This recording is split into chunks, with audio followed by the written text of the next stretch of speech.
Hello and welcome to Lost Love Chronicles. My wife and I married relatively late in life. I was 29 and she was 32. That was 6 years ago. We'd both lived life to the full until we met, and so we're basically broke.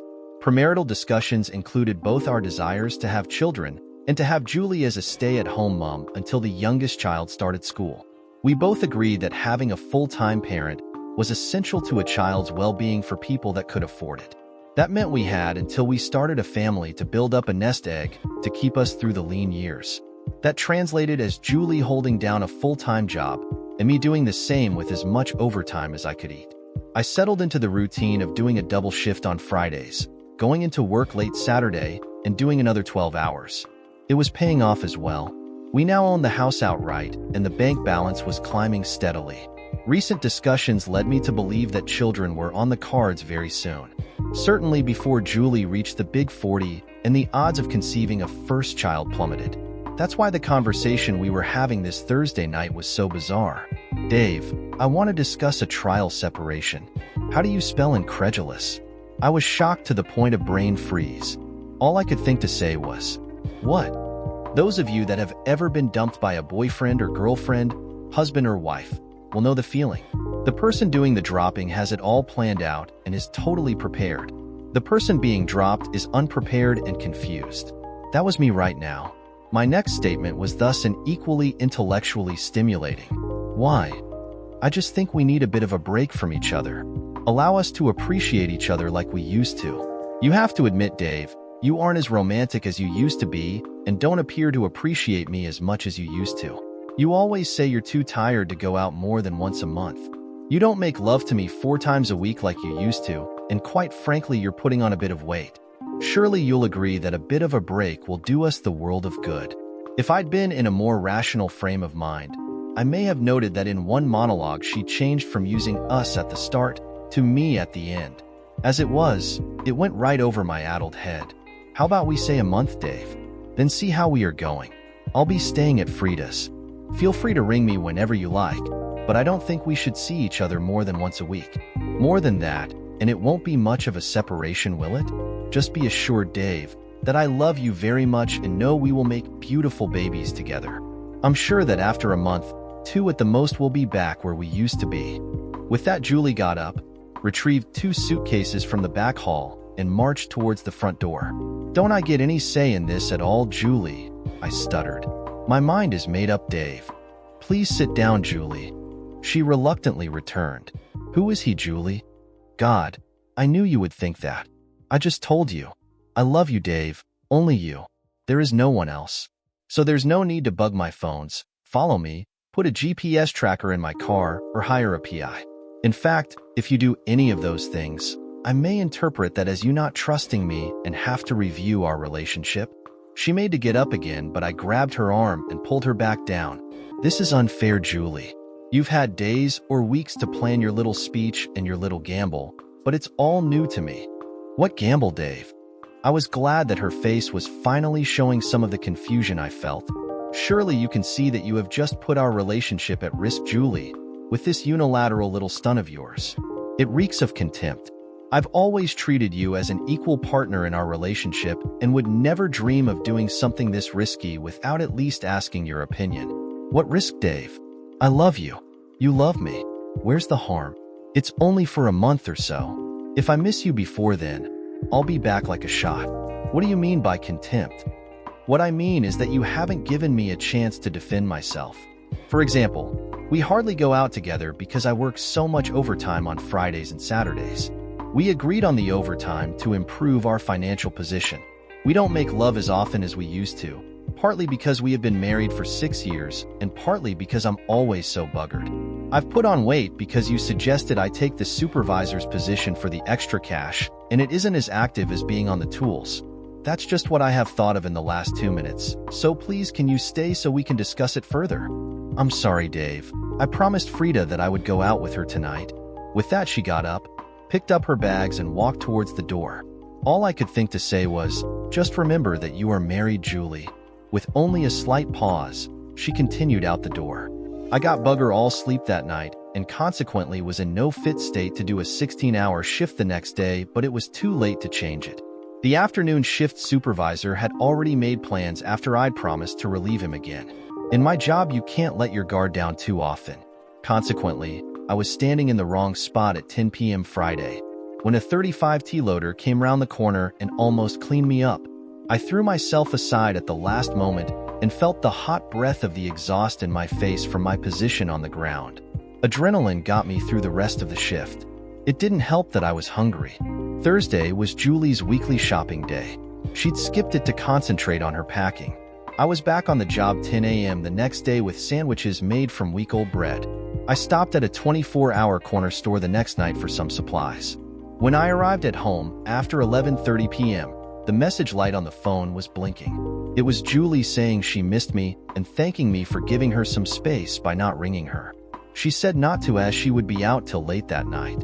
I was starting to get very resentful that I was working my arse off to put 3 times as much in the bank as her, while she was living the high life. Funny, I'd never resented that before. Neither of us rang each other Sunday. Monday, I went to see the boss and said I regretted that I wouldn't be able to do any overtime for a while. When he pressed me, I admitted to the close shave I'd had on Friday night. He was shocked and quickly agreed with me. When I hadn't contacted Julie by Wednesday, she rang me. I don't know why, as she didn't appear to have much to say. I felt a bit guilty about giving her the cold shoulder, so Thursday after dinner I headed over to Frida's house. As a peace offering, I took a bunch of flowers and a box of chocolates. Frida was Julie's best friend. She'd been divorced for just over a year. I never knew exactly why, but I suspect it was because she may have cheated on her husband. She explained that Julie was in the shower. I waited on the couch and Frida sat beside me. She got much closer than I was comfortable with. I shuffled away subtly, but she followed. Thank God Julie came down at this point. I gave her the flowers and chocolates. Our conversation was a bit stilted. Not anything like the easy communication we'd always shared. After some small talk, she asked, "Was there something you wanted, Dave?" I was a bit taken aback by that, I must say. "No, I just dropped in to ask my wife out on a date tomorrow night." "I'm sorry, Frida and I already have something planned." "Hang on, tomorrow is Friday. You work Friday nights." "Not anymore, I don't, Julie." I chucked that in. "But what about the money?" "Well, I've decided to prioritize my marital and physical health. Now that I have to do all my own shopping, cleaning, and cooking, I'm even more tired than ever. When I got your message at 11:30 p.m. last Saturday night, the one where you told me you were going out, I decided I was being a complete mug by working myself to death like that. Last Friday, I was so tired I was almost killed at work." Julie looked shocked at that. She came over and hugged me. "Don't get hurt, darling. I'll need your little sperms in a few months' time." At that point, Frida came back in and spoiled the mood. "Sorry for kicking you out, Dave, but the girls will be here shortly for a Tupperware party." I bolted. There are some things a man was never meant to see. Julie saw me out. I had to ask, "Please come home, Julie. I miss you." "Another 3 weeks, Dave, then we'll talk about it." I noticed she looked very uncomfortable when she said this, like she hated saying no. Any resurgent good feelings I may have had, though, vanished as she added, "Why don't you take a month break from overtime? Get your strength back. We'll need that money, Dave." I just looked at the flowers and chocolates, still lying where she'd casually tossed them, and left. She rang twice in the next week. Both times she seemed very upset that I hadn't rung her. I explained that working full-time, cooking for myself, and going to the gym didn't leave much time. I think that went a little over her head. My weekly visit was on the Tuesday night the following week. Again, Julie was showering. I didn't make the same mistake as last time and sit on the couch. Frida was dressed up and stood very close as she spoke. It really made me feel uncomfortable. Julie came downstairs, also dressed up. She looked a little uncomfortable as she explained that I really should have rung. If I had, then I would have known they were going out. I felt more than a little humiliated as I was bundled out. I could have sworn I heard giggles from the other side of the door. I vowed that was the last time I would debase myself. Neither of us rang for the rest of the week. That Sunday, I was working out in the backyard. I'd cobbled together some homemade weight equipment and already felt myself approaching my previous strength. Suddenly, I felt arms encircling me from behind and a body pressing into my sweaty back. I enjoyed my first human bodily contact in over 2 weeks. Suddenly I froze as Frida's voice sounded right next to my ear. "Sorry, gorgeous, I just couldn't resist this." Shocked, I span around, disengaging at the same time. More to cover my discomfiture than to be friendly, I asked her if she wanted coffee. I noticed Frida was dressed in one of her usual slutty outfits. I have to admit, though, it did show off her rather impressive cleavage to its full advantage. Inside, I made sure to sit at the end of the kitchen table. It didn't work. Frida dragged a chair right next to mine. So close our legs were touching. We made small talk, never my strong point. "Aren't you going to ask how Julie is going?" No, she made it quite plain that it was no business of mine. Frida smiled. "She's a bit upset, you know. She was hoping you would be begging and groveling by now." "Sorry, Frida, not my style." I asked her out on a date that first time I came to your place. She turned me down, saying she'd already made plans. I noticed she never rang and asked to reschedule. I have no idea what this separation is all about, so I'm just going to sit and wait it out to see if she comes back or our marriage ends. I knew everything I said would be repeated to Julie. I expected Frida to look worried at my last statement, but she just smiled and put her hand on my leg. This had to be some kind of test, one that I knew I would pass, as I didn't find Frida the slightest bit emotionally attractive. That body, though, was a different matter. I noted that another button of her top had magically undone itself. "You know, I've always admired you and Julie as a couple, don't you? You must be really secure in your love to let her date other guys, or are you just pretending you're not worried?" My blood ran cold. We hadn't talked about dating during this unilateral separation, but my statement of, "Don't forget you're married," should have been self-explanatory. Without a word, I left the house and jumped into my car. Arriving at Frida's house, I barged straight in. Out the kitchen window, I could see a bikini-clad Julie sunning herself on the deck. With determination, I strode out. "Julie, what is this shit Frida tells me about you dating?" "I haven't been dating Dave. We did meet a couple of guys last Tuesday at a club and danced a bit. We may have mentioned that we might be there again last night and met them again, but that's hardly a date." I would have expected Julie to look worried while she defended herself like this, but she didn't. If I had to pick a word to describe how she did look, it would be determined. "Oh, and what happened last night, wife dear?" "Nothing. Just more dancing. Nothing inappropriate. We haven't kissed or anything like that. They just bought us some drinks and we danced a bit. Nothing inappropriate." Since when has it been appropriate for a married woman to dance with other men when her husband isn't even there? I suppose at the end of the evening, you just happened to mention to them when you would be there next. No response. Well, if you meet them again, it will definitely be a date, and just as definitely be very inappropriate. "Look, Julie, all this is really hurting me, you know? I still have no idea what this separation is all about. Can we skip the next 2 weeks and just have you come home right now? I really miss you." "No, Dave, not yet. In fact, I think we'll go past the month. I haven't regained my old feelings for you yet." Again, she looked oddly uncomfortable, like she was saying something she didn't really want to. Of all her irrational acts of late, this was the one that was confusing me the most. I just stared at her for a moment longer, then got up to leave. "You could ask me out on another date, you know? You may get lucky this time." Without pausing or looking back, I threw out, "Or you could ask me out. You know where I live." From Monday onwards, Julie began ringing the home phone every night. The conversations were always brief and uncomfortable. I started to get the impression that she was just checking I was at home. I really didn't like the implications of that. On Friday night, she rang at 7 p.m. The home phone diversion to my mobile, I'd programmed, worked like a charm. I could clearly hear music in the background. I was almost at Frida's house where I confirmed Julie's car was missing. I trawled the nightclub strip, 10 minutes from Frida's, until I saw Julie's car in the car park of one of the bars. It was tucked away in the back corner. I peered through the window of the bar until I saw Julie and Frida sitting alone in a booth. As I watched, 2 more girls join them. One I vaguely recognized as another friend of Julie's, Deborah. The other was a stranger. I watched Deborah introduce the newcomer to Julie and Frida. While they were thus distracted, I snuck in the back corner and hid at the far end of the bar. 10 minutes later, I caught a lucky break. The booths ran in a double row with a wall dividing them, effectively splitting the bar in 2. I noticed the couple in the booth adjacent to the girls leave. Making sure they weren't looking my way, I sat down in the vacant booth. By stooping slightly, I would be totally unseen until one of them stood up. I covered that by sitting with my back to them. With effort, I could catch most of what was said. Deborah was talking. "You're mad, Julie. From what you've described, your Dave is much more romantic than my husband." Another voice cut in, presumably belonging to the stranger. "Yeah, me too. I would have killed for half of the things you say you get from my ex." Frida cut in.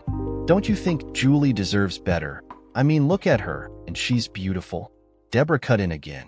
"I don't know, guys. It sounds like a very dangerous game to me. How do you treat him, Julie? Do you spoil him rotten? It sounds like with working so much overtime, the guy must be wasted most of the time. Do you keep him in bed all Sunday and screw his arse off? If he was mine, I would." Now, Julie has a very soft voice, so I didn't hear a word of her reply that went on for several minutes. All I heard when Julie finished and Deborah restarted was, "Is that all? And you're making this guy fight for you?" At that point, someone started the jukebox. I used the opportunity to evacuate my bladder. When I got out, my booth had been stolen. The bar was filling rapidly. I felt safe returning to my corner of the bar. I wondered how long it would be before the guys turned up. Over the next hour, I watched numerous guys approach the girls, trying their luck. They all left disappointed. Then I watched the strange girl heading for the bar. She walked its length looking for an opening. As she approached my corner, I made a big deal of making room for her.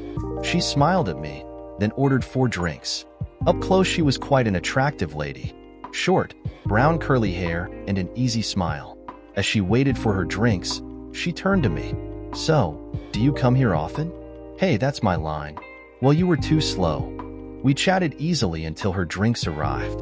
I didn't miss her searching glance at my wedding ring finger. Because of my job, I hardly ever wear my ring. When her drinks did arrive, she surprised me. "Look, the conversation at my table is bloody awful. Do you mind if I use you as an excuse to bunk out?" "What? Do I mind if a beautiful girl talks to me? What do you reckon? I should warn you, though. I am married, but my marriage is an extreme difficulty. That's why I'm here." "Wow. Well, thank you for your honesty. I'm just looking for companionship, so if it's still okay, I would still like to chat." She smiled at my mischievous grin and was back 2 minutes later. We chatted very easily for the next hour and a half. I kept glancing over to make sure we weren't observed. I noticed that a man had taken the vacant seat at the girls' table and was buying all the drinks. Sarah was a delightful girl, and we were very comfortable together. At 11:30, Deborah came over. I didn't see her until it was too late to hide. She had a vaguely puzzled look on her face. I knew the feeling. She knew she'd seen me before but didn't remember where. I smiled as Sarah introduced us. She whispered in Sarah's ear what I was almost sure was, "You're right. He is cute. Julie has offered us a lift home. Do you want a ride?" I could see the indecision on Sarah's face, so I helped her out. "I've really got to get going anyway. Lovely to talk to you, Sarah." I kissed her on the cheek. She blushed and left. Halfway to the door, she returned and gave me a business card. Without a word, but with another smile, she left. I watched all 3 girls walk out, leaving Frida and the guy at the table. I decided to give them a 5-minute head start out the car park. 2 minutes later, my phone rang. The caller ID showed it was Julie ringing through the diverted home phone. After greetings, she asked why there was music in the background. "Are you having a party at the house?" "I'm at a bar, Jules. I've spent the evening chatting to a beautiful girl." "What the hell, Dave? Who said you could do that? Are you saying that you are the only one free to date? Are you saying I'm not free as well?" "Well, you aren't. While you are married to me, I expect you to behave appropriately." "So you're saying you didn't ring me from a bar earlier?" "Well, yes. And I suppose those guys from last time didn't show up, did they?" "No, yes, maybe." "Look, Dave, I told you I'm not dating." It was good to see that I wasn't the only one confused. "Look, Julie, can we please cut this crap and go back to how it was before? Come home now. I'll meet you there." There was a pause then. "No, I'm sorry, Dave. I'm just not ready." "Okay, just come for the night then." "No, sorry, Dave. I'll call you later." An hour later, I was almost asleep when I heard the garage door open. I leapt out of bed, hoping against hope that Julie had changed her mind. From the window, I saw Julie's car across the street. Then the garage door closed. Thus assured that I was home, She drove off. I went back to pondering what everything meant that I'd learned this evening. With no clear idea, I got the impression things were spiraling out of control. This time Frida came over Saturday afternoon. I asked her what the hell her friend was playing at, but she denied all knowledge. Not very convincingly, though. This time when she tried to smooch up to me, I was expecting it. I kept her at arm's length. What the hell are you playing at, Frida? I'm married to your best friend, for Christ's sake. For the moment, Dave. I just wanted to know if after Julie leaves you, I have a chance at you.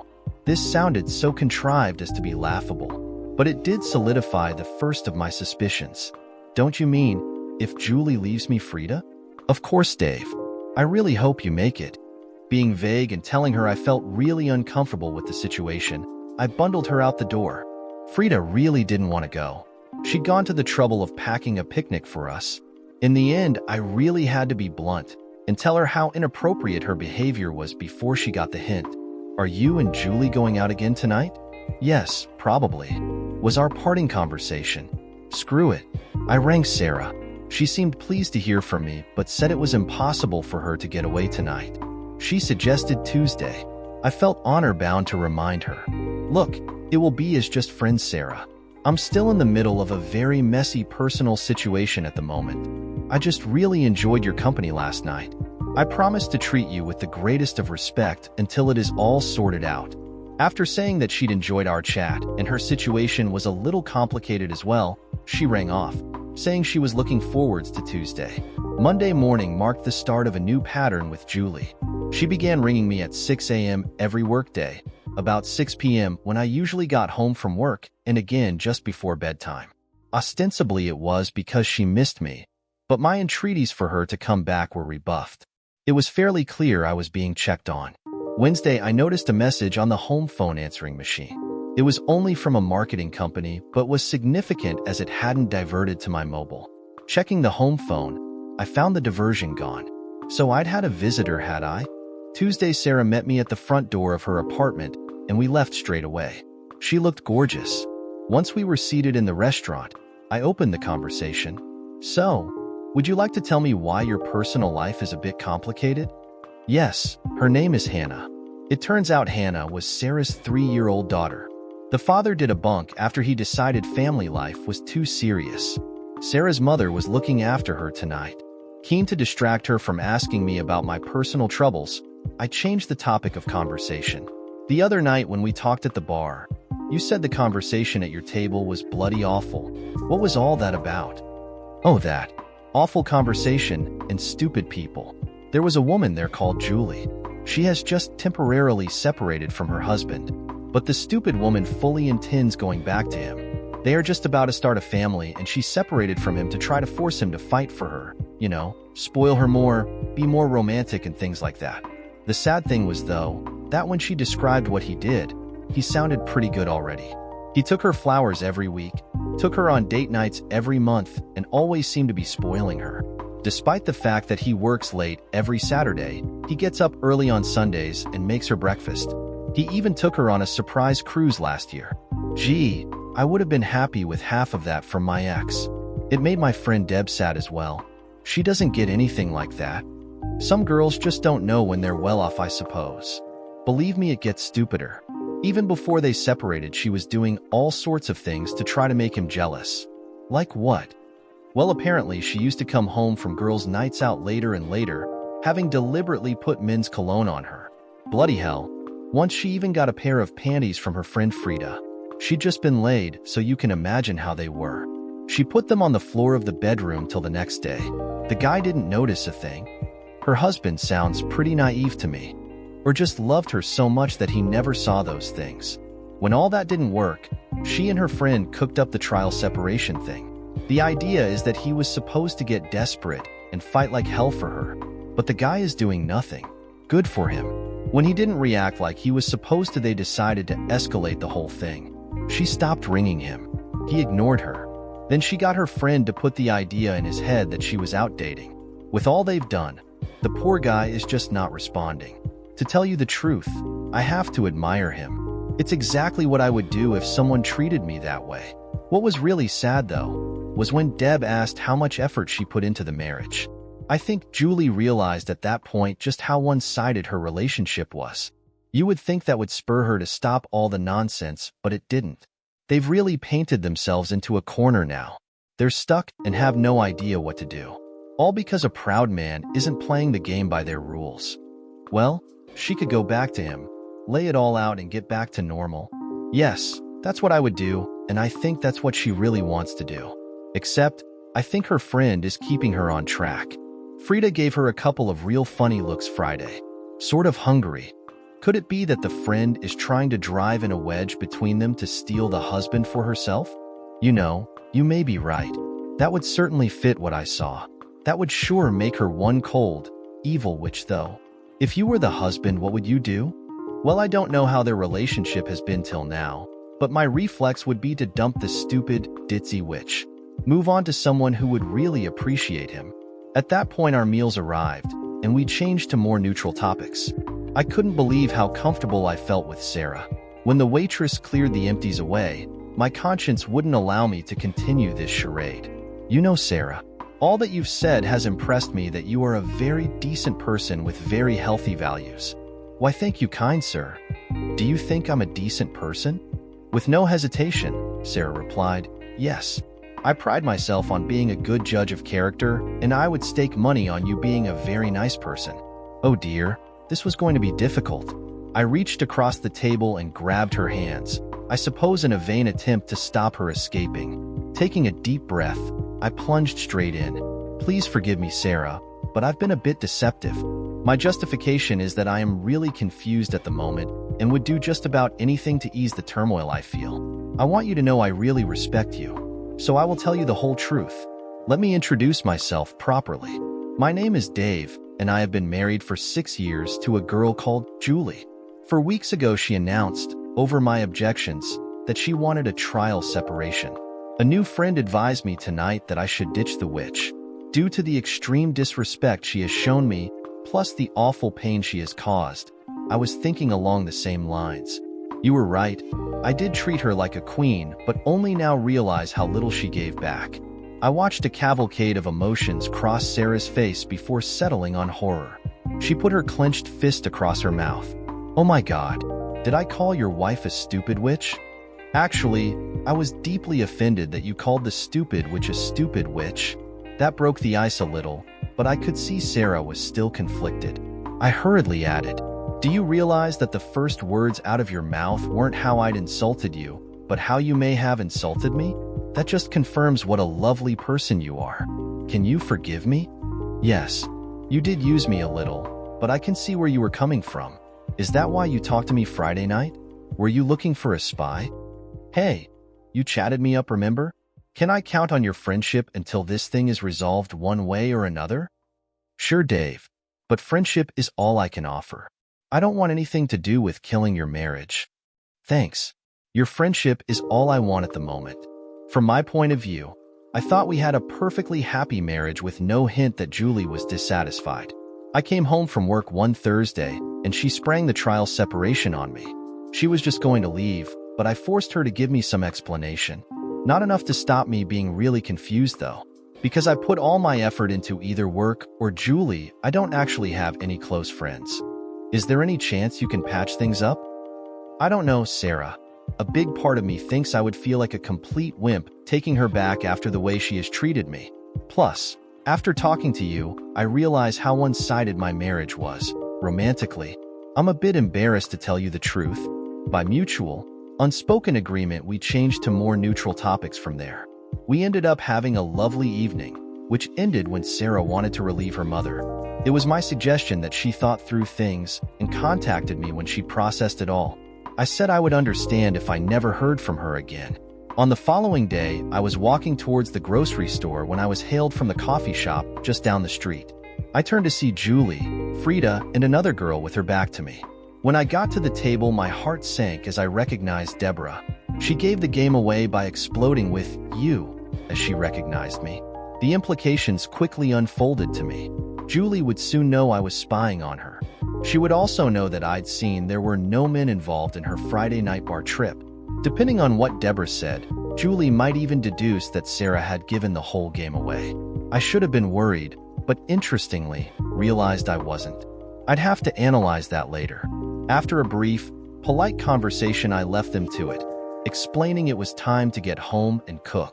I watched Julie's face to see if this elicited any guilt, but it went right over her head. The expected phone call didn't come until 9:30 p.m. that night. I was almost asleep, and no one is at their best in that state. "Dave, didn't I warn you not to spy on me? The fact that you did just shows me your lack of trust in me. Not only that, it shows an extreme lack of respect. Look at it from my point of view, Julie. You pull this stunt on me and refuse to tell me what it is all about. Don't you think I may want to try to find out for myself? It was a clear violation of our rules, Dave." "Your rules, Julie." I waited for this to sink in. What a waste of valuable brain time. Her next comments were strangely philosophical. "Dave, dear, I just don't know what to make of all this. This trial separation just isn't working out as I thought it would. I'm not sure if I love you as much as I need to. I think we need to extend by another month or two. See what happens." She paused, obviously waiting for me to explode.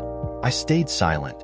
Unless she'd had a sudden change of heart since last Friday, then this was just an escalation to get me to try harder. What was the old saying? If at first you don't succeed, try and try again. Personally, I preferred the mining variant of this. If at first you don't succeed, try more explosives next time. It wasn't much of an escalation, though. Simply extending the separation and confirming her reduced opinion of me was pretty lame, I thought. Of course, there was more to come. "All right, Dave, I didn't want to do this, but I think it's only fair. I think I should be able to date other guys. Maybe if I do that, I will realize how good you are and regain my old feelings." Again, she paused for the inevitable explosion. This time my silence wasn't deliberate. I was just speechless. When I could speak, I chose not to. I knew I couldn't control what I would say, but knew it was very unlikely to solve any problems. "Are you still there, Dave?" I still didn't answer. I briefly considered telling her that I knew exactly what she was up to, but it seemed to me that she had to decide to do the right thing for the right reason. If I laid all my cards on the table, she would probably come back, but the underlying problem would still be there. "Dave, I think you dating would be a really bad move, Julie. In fact, let me be quite clear on this. If you do date or in any way behave in a manner that is inappropriate as a married woman, then I will consider that you have opted out of our marriage. By inappropriate, I mean meeting a guy more than once, dancing with, touching, or kissing another guy. Am I being clear enough? I really don't know if we can salvage this marriage even if you come back today, but I'm willing to try. Will you please come back where you belong, Julie?" This time the silence was hers. "Well, I don't think you are in a position to dictate terms, Dave. You don't own me. I think I'm free to find a bit of the romance and companionship I've missed out on for the last month." This was the point I seriously began to think Julie was deranged. Should I point out that the reason she was missing romance was that she'd run out on the romancer? "So, Julie, you still insist on opening up this marriage, do you? Look, you never did give me a reason for this separation that I could understand. The closest theory I could think of was that you were trying to make me work harder, put more effort into our marriage. I dismissed that as being too disrespectful. One advantage of having you gone is that it gives me time to think. I realize now that I appear to have put much more effort into our relationship than you have. Now I'm back to being totally bewildered." Again the silence. When she broke it this time, it was in a voice one beat away from a sob, like she was slavishly following a plan that she suddenly realized was seriously flawed. "I'm sorry, Dave, my mind is made up." The dial tone announced the end of the conversation, and I suspected our marriage. Bizarrely, when I came home Thursday and Friday nights, Julie's car was parked 100 meters along the street in the opposite direction from the one I approached from. I watched her drive away 5 minutes later. Sarah rang Thursday night. She told me I was totally forgiven. I was more relieved than I can describe. She asked for an update, after assuring me that she was only asking as a friend. I described my latest conversations with Julie, adding my analysis or her probable motive. "What are you going to do now, Dave?"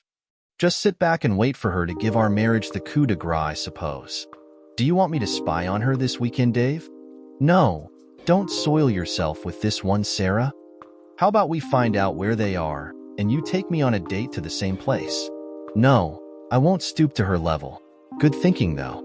I would like to see you this weekend." We negotiated easily for a few minutes and finally decided on a Sunday afternoon picnic. She didn't push me on why I wasn't available Friday or Saturday. She knew. We must have talked for about 2 hours. Friday, it took no time at all to find Julie and Frida. The fact they were at the same old bar told me one of two possibilities were in play. Either Julie was really confident that I was too scared to spy on her, or more likely, she was relying on me spying on her.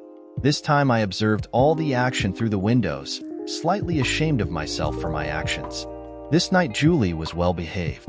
There was just her, Frida, and Deborah. They just chatted until about 10 p.m. Frida accepted several dance offers, but the other two declined several. Eventually, two persistent guys moved in, obviously zeroing in on Julie and Frida. Deborah left shortly afterwards, leaving the foursome sitting at the table. All night, the two girls furtively checked out all the dark corners of the bar.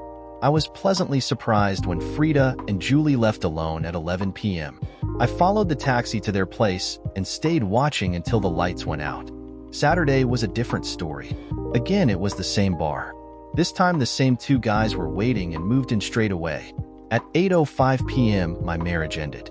After Frida left the table to dance with her chosen half of the dynamic duo, the other guy made his move. He shuffled up closer to Julie, and I could see from my vantage point that he had his hand on her leg. In the 5 minutes I gave her to get him to remove it, she must have scanned the bar at least 6 times. I walked into the bar. When she saw me coming, at least she had the decency to push the guy's hand away. The expression on her face could only be described as smug as she delivered her opening gambit. "Dave, I warned you not to spy on me again." Her unfortunate victim, sensing my mood, stood up. Whether to confront me or escape, I will never know. Ignoring all socially acceptable behavior, I stepped in real close to him, accentuating his diminutive size next to my 6 feet 1 inch. In a low growl, I delivered the shortest sentence in the English language. "Go." He ran. I kept my eye on Julie's face as I sat down in his vacated seat and pulled a roll of papers from my breast pocket. "These are papers for a mutually agreed divorce. I've already filled them out. All you have to do is sign them. I've included a separate agreement on splitting our assets. I can't see any reason not to split everything 50-50ths. It makes sense if I keep the house as you have already moved out." I watched the smug expression turn to one closer akin to horror. I didn't wait to see the rest of the show. I desperately wanted to avoid Julie seeing my watering eyes. She didn't say a word as I escaped. Curious, I went back to watching through the window. Julie was crying freely. Within 2 minutes, Frida returned confused. Once she glanced at the papers lying on the table, a huge grin spread across her face. Over the next hour, I watched Frida do most of the talking. 15 minutes in, Julie stopped crying. An hour later, she looked quite relaxed. Shit, this friend was good. It appeared she'd managed somehow to convince Julie that their plot was on track. I slept badly again that night. I knew the final confrontation was still to come. More pain for the woman that I just couldn't turn my love off from. I was expecting Frida's visit the next day and pretended I wasn't home when she came. I ignored several phone calls from her. There were none from Julie. At 1:30 p.m., I knocked on Sarah's door. She took one look at the bunch of red roses in my hand and gave me a huge hug. "I was going to ask you how you went the last few days, but I can see." God, this woman was perceptive. She knew friends didn't give each other roses, or that I would give them to her with things half finished. She invited me in, and we walked up to an older lady. Putting her arm around me, Sarah introduced us. "Dave, this is my mom, Laura." "Mom, this is my boyfriend, Dave." I was speechless, but in a nice way this time. I was also wondering how much Sarah had told her mother. Laura solved that problem for me by asking, "So, is it finished?" All over bar the shouting, as my old dad used to say. I then updated them on the latest developments, adding my supposition that Julie hadn't accepted it as serious. There was still work to do to prove I was serious. By breaking the rules, she showed exactly how much respect she had for me. They could both see and hear my pain. Laura hugged me as well. Then a little angel entered the room. Hannah had finished her nap. Again, I was introduced. She looked disappointed when Sarah explained that we were going out, even after Laura explained how much fun they were going to have. I whispered to Sarah, "Can't she come with us?" "Are you sure?" "You're a package deal. I accept that. That would be great. It tears me up to be away from her all week while I'm at work, so I like to spend all weekend with her. Hannah beamed when she was told the news. We had a great afternoon by the river. Sarah complained of feeling a little left out. But from the size of the smile on her face, I knew I didn't have to take it seriously. I delivered both ladies home where Laura had already catered me into dinner. I left giving Sarah another chaste kiss on the cheek. Julie must have been in her hiding spot just up the road when I got home. I hadn't even got the front door open when she pulled into the driveway. She left the engine running and got out. In her hands, she held the papers I'd given her Saturday. Here you go, Dave. Signed and witnessed. Good night. I was stunned while she retreated back to her car. She hopped back in and belted up. Putting her car in reverse, she wound down the window and called over. Now I've called your little bluff. Maybe you can ask me out on a date this week sometime. I'm free on Wednesday. With that, she took off. Men are from Mars. Women are from Venus. Be screwed. I'm from Earth. Julie appeared to be from somewhere near the Horsehead Nebula. If it was all over bar the shouting, then it was going to be some fugly shouting. The shouting started Monday evening. Frida was waiting for me in my driveway when I got home from work. Before I could react, she grabbed me and kissed me full on the lips as I stepped out of my car. I pushed her roughly away, shouting, "Listen, once and for all, I am not the slightest bit interested in you, Frida." Any response from her was hijacked by the gunning of an engine, followed by the squealing of tires as Julie streaked from her hiding place. Frida saw her coming and tried to escape down the driveway as Julie drove in it. She almost made it. Before the car even stopped rolling, Julie threw open the door, which knocked Frida over. Frida sprang to her feet, but was knocked flat by a slap to the side of the head that had an awful lot of rage in it. This time Frida was in no hurry to get up. Now, in normal circumstances, staying down would have been a good move. When faced by an enraged tigress, who suddenly realized she'd been taken for a fool, it wasn't. Julie started laying into her with her feet. I would no more have got between them than if they were rabid dogs. Julie's fury was incandescent. Finally, when Julie was tiring but still foaming at the mouth, I risked tackling her to the ground. At that precise moment, a police car cruised by. Julie and I were cuffed, and an ambulance was called for Frida. The police interviewed Julie first. I could hear her yelling from where I was in the holding cells. They finally gave up and took her to cool her heels in the cell across from me. When it was my turn, I gave them the full story. I tried to make them see that Julie's actions were justified. I felt I owed her that. I was released with an apology at 11 p.m. I went to work Monday as usual, never being so glad that I worked over 1.6 kilometers, a mile, underground where cell phones didn't work. On the way home, I updated Sarah via phone. She invited me for dinner again and passed on a request from Hannah. Could that nice Dave read me a bedtime story tonight? I arrived home an hour later than normal. I worked with Frida's father and called in at his place to talk to him and his wife. I explained what I knew of their daughter's manipulation of my wife. Neither of them seemed particularly surprised. I urged them to try to influence Frida not to press charges against Julie for assault. They promised to do what they could. Julie's car was in the garage when I finally arrived home. Walking into the master bedroom, I saw her empty suitcases on the bed. The shower was running. Waiting downstairs with trepidation, I rang Sarah and canceled our dinner date. We discussed what tactics Julie was likely to try. In hindsight, we both got it wrong. Julie strode down the stairs, brimming with her usual confidence. "What's for dinner, Dave?" I didn't answer, so she came over and stood right in front of my chair. "I've decided to forgive you, Dave. We've both acted a bit silly, I know, but let's put it all behind us. I've come back. If you haven't organized dinner yet, let's go out." When I found my tongue again, I couldn't help blurting out, "Can you tell me exactly how I acted a bit silly, Julie, and what I have done to be forgiven for?" "Why? For the hurt you caused me with that silly divorce trick, Dave. That was really low of you. Luckily, I knew you were bluffing all along." "What makes you think it was a bluff, Julie?" "Because Frida said." Whatever delusions were keeping Julie going until this point looked like they just evaporated. She'd been so far under Frida's bullshit spell that some remnant had still clung on. Until now, her face went white and she sat with a thud on the coffee table. I sat there in fascinated discomfort while a new reality levered its way into her mind. The show lasted 5 or 6 minutes. Finally, I gave you up, didn't I? You weren't bluffing with the divorce, were you? I was so sure you were that I just signed it. I shook my head sadly from side to side. For the record, Julie, you didn't give me up. You threw me away. I've always done everything I could think of or had the energy to do. For you, Julie, what did I get? You just walked out, leaving me lost and alone. I tried to warn you. Didn't I say that it was a gamble? How much more direct could I have been? After all the love and effort I put in, I was expecting. No, I knew I'd earned at least your respect and loyalty. Did I get those? No, I got kicked in the teeth, disrespected, and left broken and confused. Did you ever look at the balance of effort in our marriage and see the same Dave-sided result I have seen over the last 5 weeks? No, you just let some manipulative which convince you that you could get more. Well, you can't have Frida now. I've sorted her out. Where the hell did that come from?